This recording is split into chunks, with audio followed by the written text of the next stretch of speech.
Hey everybody, so today's procedure day. I'm getting an endoscopy done and I will give y'all the heads up when I get home. But I'm kind of excited about this. Let's see what's going to happen because I've been having stomach issues for a while, so we're going to get that checked out, see why.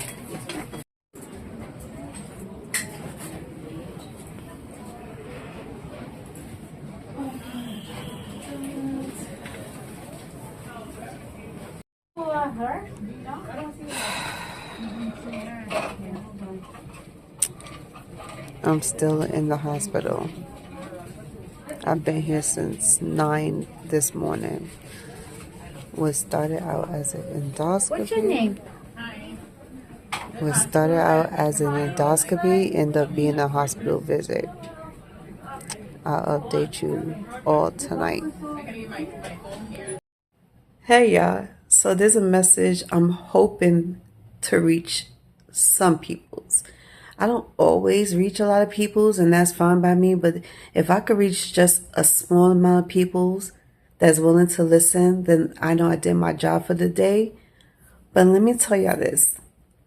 Not being chosen by everybody is not that bad, and everybody's not going to see your worth. I know that for a fact now. Everybody is not going to see your worth. A lot of people is not going to value you, and that's okay. The right ones will. And I know this because it happened to me so many times. And I'm truly grateful for that for two reasons. So for one, every time I doubt myself, there's always somebody around the corner that wants to let me know that I am more than what I say I am. And I keep questioning my worth. Every time I come to somebody and try to get through to them and they seem to not want to get through to, and they keep walking away because they don't want to hear the message, that just lets me know that I got through to them and they know that they can't handle the truth, right? And I'm not saying this to put nobody down, to be negative, or to attack anybody. This is not bullying.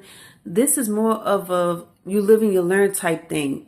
And I lived and learned so many years when it comes to peoples. I'm not everybody's cup of tea. And I kept saying that over and over. I'm fine with that. But baby, my value is greater than what you think it is. And a lot of people kept feeling the opposite. A lot of people, I don't know why. It's like, why y'all feel the need to want to make me the bad guy, make me look like the bad guy, or you make me feel like I'm not worth shit. I'm the bad guy because I speak the truth all the time. I don't tell you what you want to hear. I tell you what you need to hear.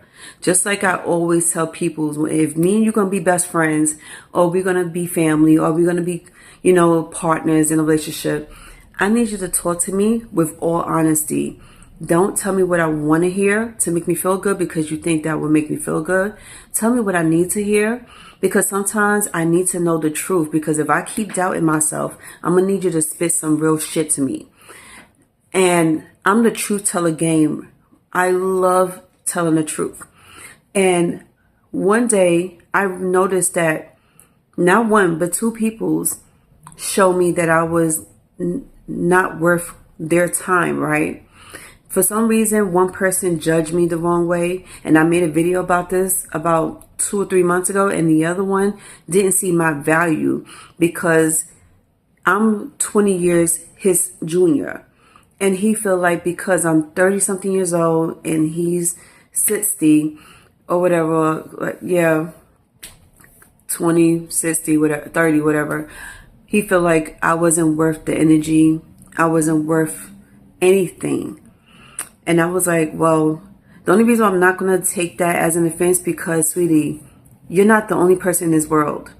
You're not going to be the first, and you damn sure ain't going to be the last. You was never the first because I had people before, made me feel like I wasn't worth shit.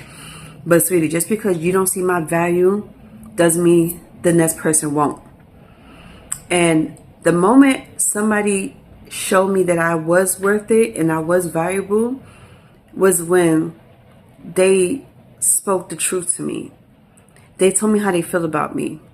And they told me in their own words that I made them feel some type of way, meaning nervous. I made them feel like they could fall in love with me, but they couldn't be with me for whatever reason. But he was like, you are so valuable. You bring stuff to the table that no one would ever think to bring to the table. And everybody had their own way of bringing stuff to the table. You have to know your worth. And he made me feel like I was. So one day I had a conversation with an old friend of mine. When I say old friend, I really truly mean that, because I'm friends with a lot of older peoples in their 40s, 50s, and 60s. I'm about to be 40. Don't come for me in the comments. But all of my friends are between the ages of 40 and 65 years old. And they always tell me that I have so much to bring to the table, and the right person will see it one day.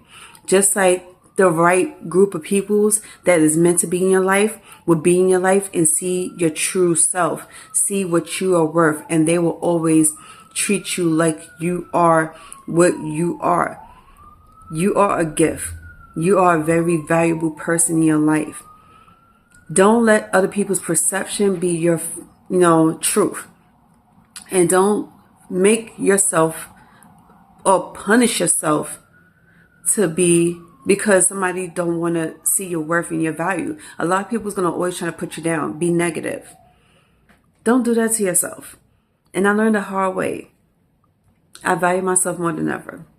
I treat myself like the queen that I am. Okay, I have standards and morals.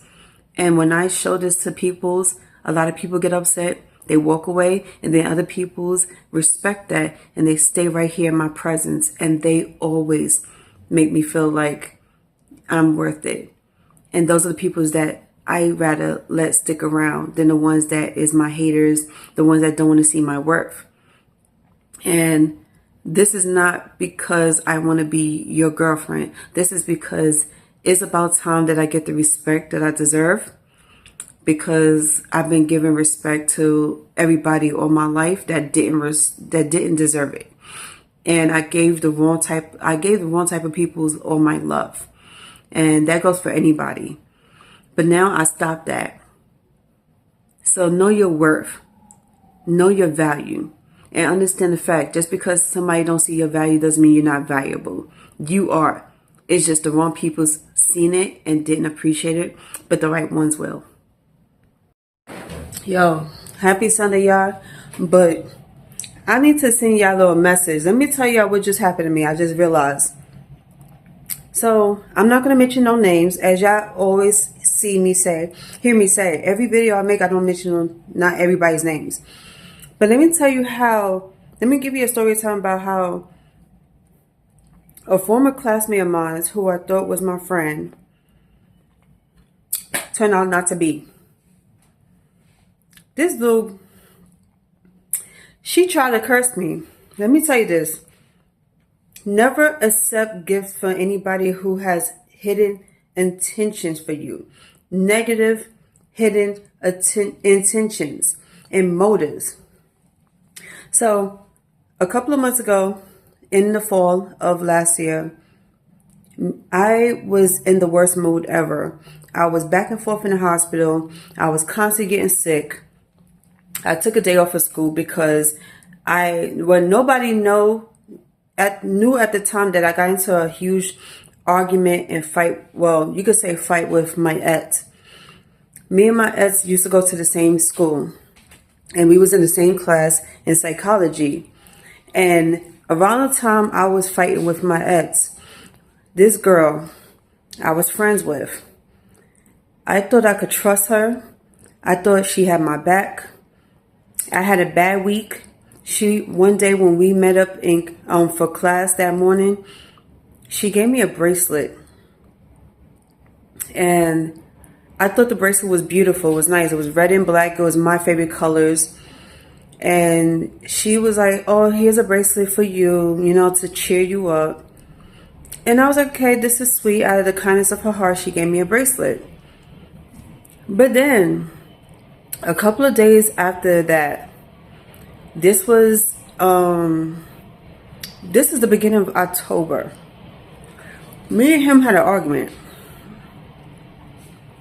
The argument was stupid. It was very petty. I admit that. Because he was in a bad mood. And normally I don't bother people when they're in a bad mood because I don't want that to be taken out on me. But he didn't want to leave me alone. He was hanging around me. He was talking to me, clearly trying to get me to talk. And I felt his energy. All of a sudden, about a half an hour later, we got into this argument. And it continued on to after school. So I got out of class at 2 o'clock. And we had the biggest fight ever. This was the only biggest fight we ever had. This time, it was in front of everybody in the hallway of my school. And the fight ended very horribly because I guess he really just didn't get the whole point of it all. But that's neither here or there. Because at the end of the day, you can't fight with somebody who don't want to understand shit, who doesn't want to respect your wishes, and who doesn't want to accept the truth that you and that person is not meant to be. So the point I'm making is, every time I wore that bracelet, me and him would get into a fight. Mind you, even if we never argue, all of a sudden, just out the blue, we just argue. And we're trying to figure out what the fuck we just argue about. Because at one point, I received a text message from him asking me if I was okay. He wanted to check up on me. About an hour later, we was arguing. There was no reason to argue. Same thing when I was talking to a teacher of mine. So one of the teachers was asking me if I was coming into class. My class was on Zoom. I saw him in person. Me and that teacher bumped heads. I'm still wearing the bracelet. Every time I take the bracelet off, I don't ever get into any arguments. Like, at one point, I forgot to wear my bracelet for the week, right? Because I love wearing jewelry. I love wearing bracelets, as you can see. And these bracelets are real life stones. Okay, they mean something. If you are those type of people that wear these type of things, you know exactly what I'm talking about. There is a such thing as somebody giving you a cursed gift. And I don't know if you could really believe if somebody don't do it intentionally, like they just unintentionally gave you something that was cursed. But for some reason, in my heart of hearts, I feel like she cursed it. And I have a lot of reasons why I feel this way, because of how everything turned out last semester. And even though I still looked at her as a friend and I treat her so well and I treat her as a friend, she didn't look at me the same. She didn't treat me the same. And this is the reason why we're not talking to this day. We're not talking is because she refused to make any moves. And she was very narcissistic. She was very selfish. It was like I was always making a move. She wasn't. I was always the one that was contacting her. She never contacts me. And I was contacting, me and her mom spoke more than me and her spoke. And she was my own classmate. So you kind of see where that's going. So I'm sitting here thinking about, why is it every time I put on this damn bracelet, something bad happens? And when I don't wear the bracelet, everything is fine. I'm mind my business, right? So let that be a lesson. Stop taking jewelry or gifts that is cursed from people who have no good intentions for you. Especially if they feel some type of way about you. Because you have to really pay attention to how people are with you, especially when you're doing good in your life. Oh my God, I'm tired. I'm on my break right now. And then after that, we got this crazy. We have a long line going from my area all the way to the elevators of my store. It's crazy. Yo, when I say this is not playing, yo, this store is not playing. Yo, he was right. Yo, oh my God, one of my managers was right about this store getting crazy. This store gets hella packed on the weekends. Oh, goodness. Hey everybody, so you gotta come with me today to go to school, and then tonight go to work. So when I say tonight it's gonna be chaotic, I meant that shit. It's gonna be freaking chaotic, just like yesterday. So I decided to switch my whole schedule when it comes to uploading. So throughout the week, I'm going to make my videos. Y'all going to see a little snippets of every single day because I chose this schedule. I chose this life. So watch me go crazy on this schedule and watch me struggle how to try to get through my day. So I go to school during the day and go to work at night. And honestly, I could say that I really do like my schedules to be at night rather than the day. I'm not agreeing with a lot of people's. I really like night, evening schedules. I don't know if any of y'all feel the same way, but I don't like working during the day. I like working at night. So my schedule is so freaking lit. But let me tell y'all what happened last night. Yo, when I said Sundays is the worst, yo, I truly believe my floor manager. He was giving me the heads up that Sunday could be very overwhelming. It was like bumper to bumper fucking cluttered yesterday. When I say that, just imagine just being on the highway, right? And you got traffic going on, gridlock. That's the perfect way to describe how it was in my store yesterday. So we had all three managers on the floor, and one of them left for the day, and we still had two. And then we had another one come on, and we was like, okay, I didn't get to know everybody. I just got to know very few people's, but it was so freaking crazy yesterday. And then what's worse is that the lines was going out the door from the cashier area where I work at, because I'm a cashier, until the door. And then they was like, yo, the line was already up to the elevator. And I was like, first of all, I didn't even know we had even an elevator for people to go on. That reminds me, I had to make another round in my store again, but it was crazy. People was getting so angry, so impatient because they had to wait. And then we had to let people know that you're not the only ones in the store. You're not the only one that's shopping. You got hundreds of other people that's coming in and out the store shopping too. So a lot of people had to, I wish the manager would have told everybody all hands on deck yesterday, because it would have made it would have made everything a lot easier. When I say we was overwhelmed, we was slammed with customers. And I had to stay. Well, I ain't had to stay because my manager told me I was supposed to leave at 6:30, but I ended up leaving my job at 7 o'clock because of my last two customers. And my last two customers was a pain in my ass because they tried to pull the okie doke on me. It was crazy. So I was all too happy to be there, but I was so freaking happy to go home. Yo, when I said they slammed me with 2 carts each, yo, these people could shop. I am not fucking playing with you. They could shop, and I'm not mad at that. Because if I had the money to, I would have been shopping my butt out too. You'd be seeing me with 1 or 2 carts. But these people was coming in carts after carts after carts. And carts was lined up. So crazy. I was like, oh my God. And I was so happy to take a break. Y'all don't understand. If anybody has ever worked in these department stores and it's very popular, so you get lines like this going out the door, then you understand what I'm talking about. We ain't talking about the stores that's never crowded. We're talking about overly crowded stores. It was like as if you was going to a concert. That's how crazy it was. And there's no such thing as being dramatic. This was real. We was slammed. From the time I got to work to the time I left, we was slammed. And I was looking at my manager, and I was trying to make sure she was okay, because I was worried for my manager. My manager was like, oh my God, I'm about to go crazy. And she was speaking in Spanish. And I was like, oh my God, I felt so bad for her. And then I thought my manager got hurt on the job. I felt so freaking bad for her. She scared the crap out of me. I really do like my managers. I like all of them. They're so freaking cool. And they are funny. Their personalities on 10. But you know what? You have to have that type of personality when you're working in a crazy ass area like that. When everything is so high up, like the energy is high up, the frustration is high up, you know, you have to have some type of sense of humor. And my managers, they did so well keeping the stress level down. Because if your workers, if your workers see you upset, stressed out, then they become that way. And she has a bit of an influence on everybody. So when I say she kept it together, my manager kept it together. She was stressed out. You could see it in her face, but she kept it together. She's the one that had to tell me to breathe because my nerves got to me the first hour. And I was all too happy. Like I said, I was too happy to get ready to go home because, oh my God, I never dealt with these type of customers before. I used to work at a restaurant. I used to work at other stores.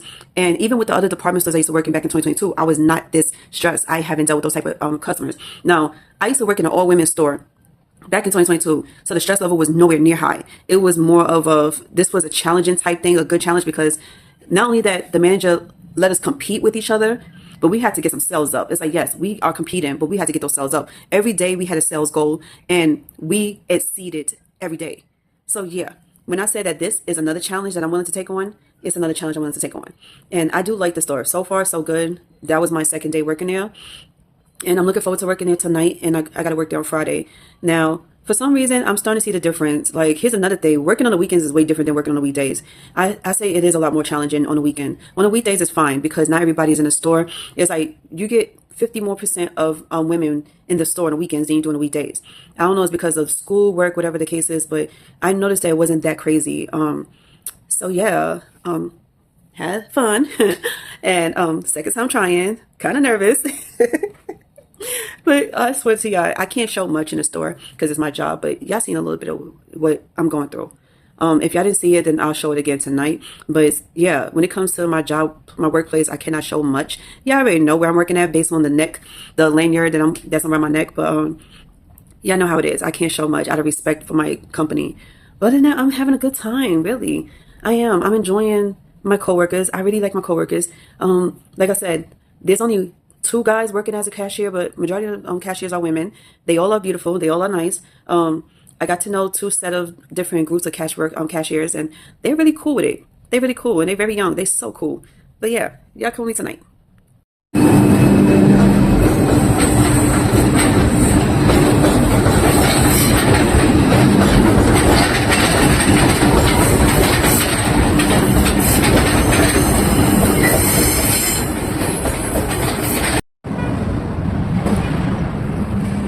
So we are heading to school. Y'all gonna come with me to school, and y'all not gonna say a damn thing about it. Look at this.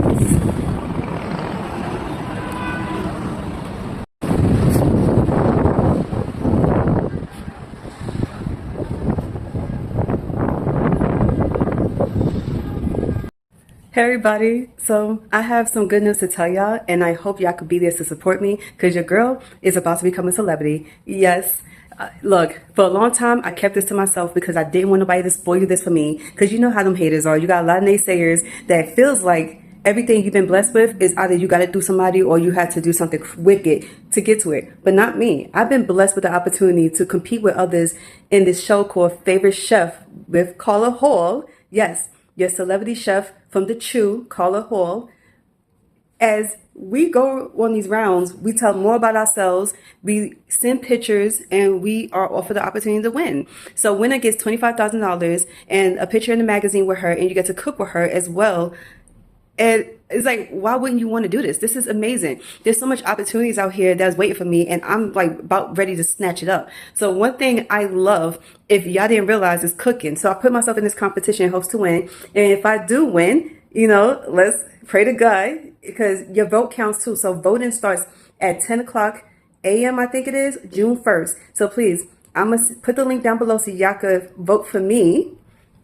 And y'all get to know more about me. If you want any more information, let me know and I'll send it to you. I can always send it to you through the link, social media wise, or I'll probably put it down in the comment section or, you know, in my description in YouTube. So I'm posting this up on all social media platforms, including YouTube. And hopefully this will work out in my favor, God willing, because I've been praying for this for a long time. But I didn't think I was going to ever get the chance to compete on Carla's show. And mind you, I'm a huge celebrity chef fan. I watch the competitions all the time, including Chef Gordon Ramsay. So to have this opportunity to compete is a blessing.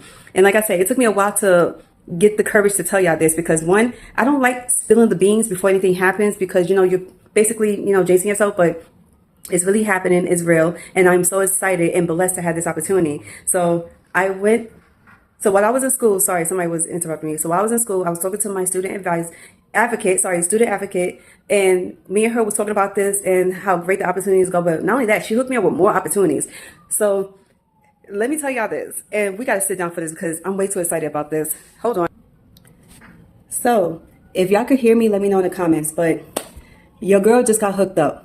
I got hooked up in so many ways. I'm talking about opportunities on top of opportunities. Like, this is mind blowing to me, and this is everything I've been praying for. So a lot of you know that I'm in the medical field. I've been studying in the medical field for a year and a half now, and September will be 2 years. And I have put my blood, sweat, and tears and patience into this, including money. So all this studying I've been doing is paying off. And then on top of that, I had to get me a new tutor, but that's neither here nor there. So your girl just got offered the opportunity to do a podcast with a podiatrist, a real life podiatrist doctor, and he's a professor, and he's a chairperson. And on top of that, I got to, not only I get to interview him in a podcast, but I get to shadow him. I get to shadow other doctors in this field, in the school, and I get to ask questions, do interviews as I go along. Now, the ending of the school year is going to be amazing. I'm talking about top tier amazing. My summer is going to be filled with so much excitement because not only that I'm going to be shadowing doctors all over campus, I'm going to be training as a podiatrist, and I'm taking classes next semester for podiatry. Now, in order for me to do that, I have to pass my science and my math class, which is chemistry. And they want to see by next fall if I take another science class. I say it's a definite 90% yes, 10% no, because I already got my schedule for next fall and it has nothing to do with math or science. But I said by springtime, it will happen. Now, I finally got the 100% guarantee that my training will start in the spring. Not that I ever doubted that it was going to happen, but it's happening. I just need to talk to the right person. And everybody that I talked to in my school, except for one person, they was throwing me off. Like, not everybody had a full description on how this goes, and nobody knew how any classes goes. So instead of me going to more than one person in hopes that somebody will find answers, I went to my student advocate and she helped me find answers. And because of her, she helped me with everything. She opened another door for me. So when I said this is a huge blessing, this is a huge blessing. And I've been dreaming about this. And she never knew that I wanted to be a podiatrist. So I told her how deep my passion is to be a podiatrist. I was going as far as taking classes like nursing, to become there, because I said I wanted to go up the ladder. I took necessary chapters and precautions to go up the ladder just to become a podiatrist. And I did put my blood, sweat, and tears into this class. Now, a lot of people don't see it because nobody lives with me and nobody goes to the same school as me. So if y'all really want to know the lowdown about how I went about things to get where I am going, I will let y'all know in the next video.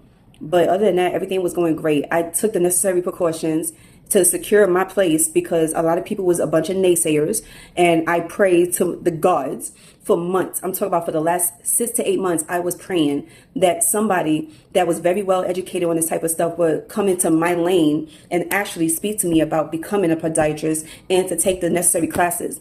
Now, I've been sitting here taking all types of classes for this past year that has nothing to do with it, but this was a stepping stone because one of the classes I needed was communications class. So I'm almost done with my public speaking class. I have 1.5 weeks left to go. We have vacation next week, so we don't have to go back. So the week after next week, we'll be back and everything will be fine. And once I finish presenting my projects, then we're going to move on to the next subject. But I am so fucking happy. I am, like, when I say I was happy, I wanted to cry tears of joy, because all I heard was yes, a bunch of yeses. And this is coming from going through so many people that said no. And I've been told no for the whole year. And I was so down. I felt down and out. I felt like I was useless. I felt like I was incompetent. My whole ego and my self-respect went down. It was at an all-time low. I didn't feel like I was good enough. And I didn't feel like I was going to rise to the top, because people can make you feel so low when they don't want to give you the opportunity to show them who you are. But now I got the opportunity to show who I am. I'm going to tell it to the world, and I'm going to let the world know what I'm made of. And this is the same type of speech I was given to 2 other professors, and those professors supports me all the way. And when I say I got the amazing amount of support coming from these professors, I'm so glad there's somebody out here that do believe in me, that do respect me, that do like me, and wants to see me succeed. And they are pushing me to get to that level. So with that being said, I said keep pushing, because we're rising to the top. And it's going to take within another 1.5 years to get there. So I just want to take the time out to thank everybody. That's why I said my speech was legitimate. I really do thank everybody for supporting me, for giving me opportunities to open doors that I didn't think it was going to open. And y'all will see the results real soon. Little parts. I'm going to give y'all little pieces every now and then. I'm going to give you parts. But this is just to show y'all. This is like, yo, all my hard work paid off. The nights, I spent 12 hours every day studying. I spent hours of taking classes. And all this is paying off. So watch out, New York. Here I come. Because we're skipping past the nursing part and going straight to the doctor part.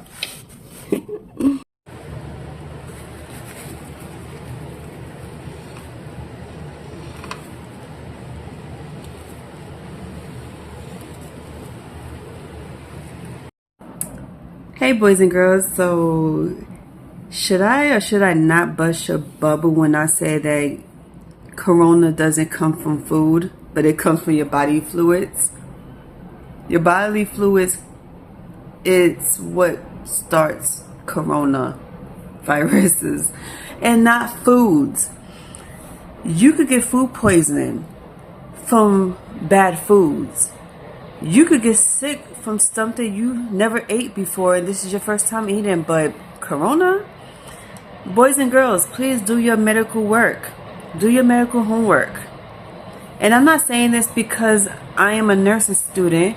I'm saying this because I've learned the ins and outs of what causes what virus. and where did it originate from? It didn't come from food. Although those are great jokes that y'all be saying on social media to make people laugh, but let's be honest, it doesn't come from food. Sorry for busting your bubble though. Hey everybody, good morning, good morning, good morning. So today, within 2 hours, I have the most craziest but amazing interview I'm about to conduct with a dean. I thought he was a professor, but he's a dean, and he's also a doctor. He is very well educated on podiatry, and this is my first interview I'm ever conducting with somebody like him. He is well known, very popular, and he has the best personality I ever met. And on top of that, he's Jewish. Yo, when I say that I've been clicking with a lot of Jewish people so well, I'm starting to like y'all. I'm really starting to like y'all. Look, I wish I could have met y'all earlier. I've been locked up in my bubble for so many years, but starting to make friends with a lot of Jewish peoples, I'm starting to like y'all a lot. Okay? Y'all Jewish peoples have really good personalities. So this should be the best interview of my life. When I say this is a dream come true, meeting this man, I'm saying this from the bottom of my heart. This is a dream come true. He is well known in the medical world. He's well known in my school. My school has so many campuses all over New York City, including Jersey. And when I say this was the opportunity of the lifetime, because not only did I get to interview him, but I get to shadow him. I get to shadow other doctors, and I get to work with them on a daily basis for the next year, by the way. So this is a complete honor, and I'm gonna let y'all know how it went. I can't show y'all the podcast out of respect for him and my school, but I would give y'all some type of update. Okay. Oh my God, I'm nervous, y'all. So in 25 minutes, I have a podcast interview to do, and I'm nervous. And I'm like, oh my God, I'm so nervous, y'all. Yeah, I feel so nervous that I feel nauseous right now. It's crazy. Oh my God, in 24 minutes. Wish me luck. Oh my God. Oh my God, I wish y'all could see it, but I'm gonna be recording on my phone, so I'm like, I can't do it. But oh my God, wish me luck, y'all. Oh my God. So how do I look? I got my little summer dress on. And that's a wrap. The interview went great. Oh my God, it was such an honor to interview this dean at the Toro campus in Harlem for this podcast. When I say the podcast, it got deep. I appreciate him opening up to me.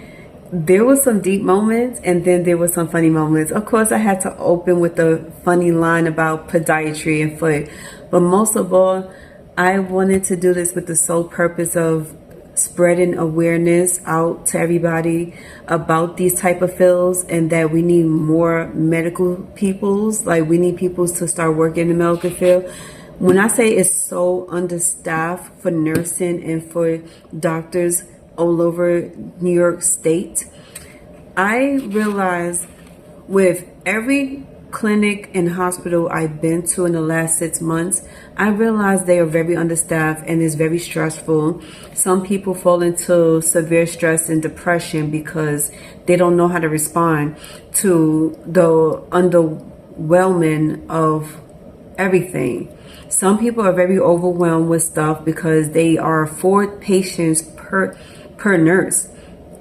And I don't want to go into statistics, but I'm going by what I see and what was told to me, because every time I go to a clinic, I do ask questions for the nurses.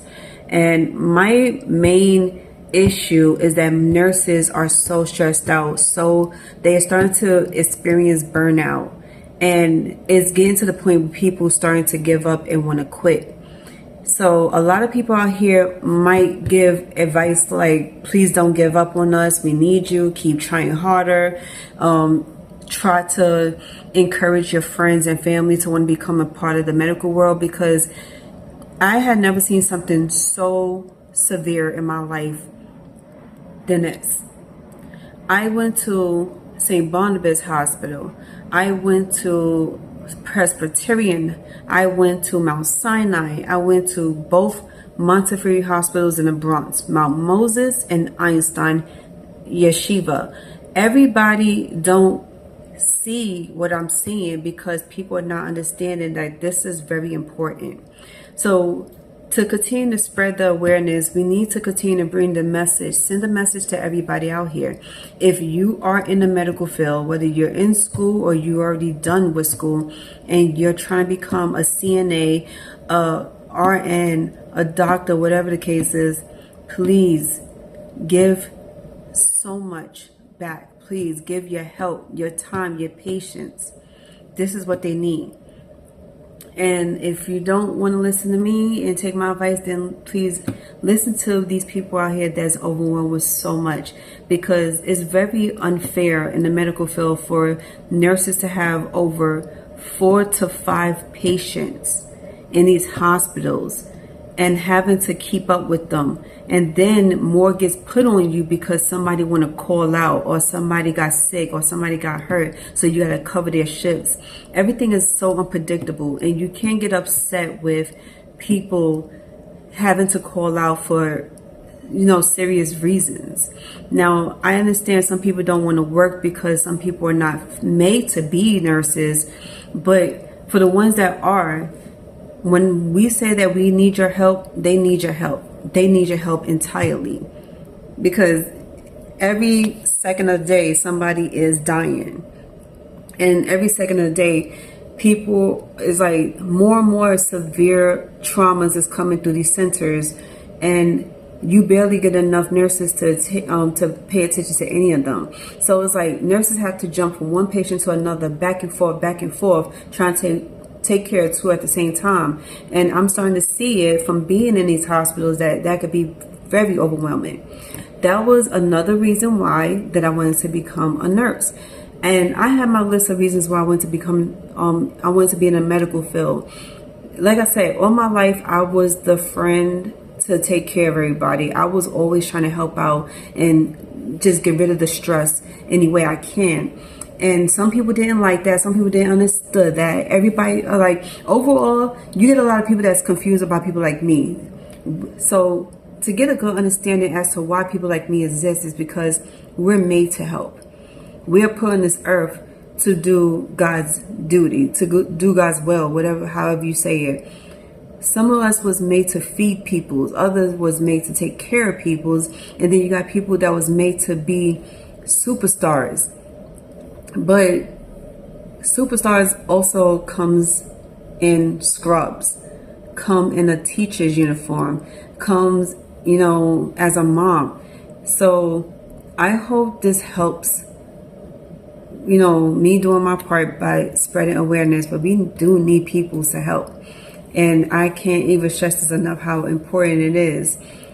Like I said, to the ones that this is not made, they're not made for this, like for the ones that's not meant to be this way, disregard this message. I'm only telling this to the people that are made for this. You are living, breathing, and consume medical, being a nurse, taking care of people. This is your passion. Please help. We need that, especially here in the Bronx.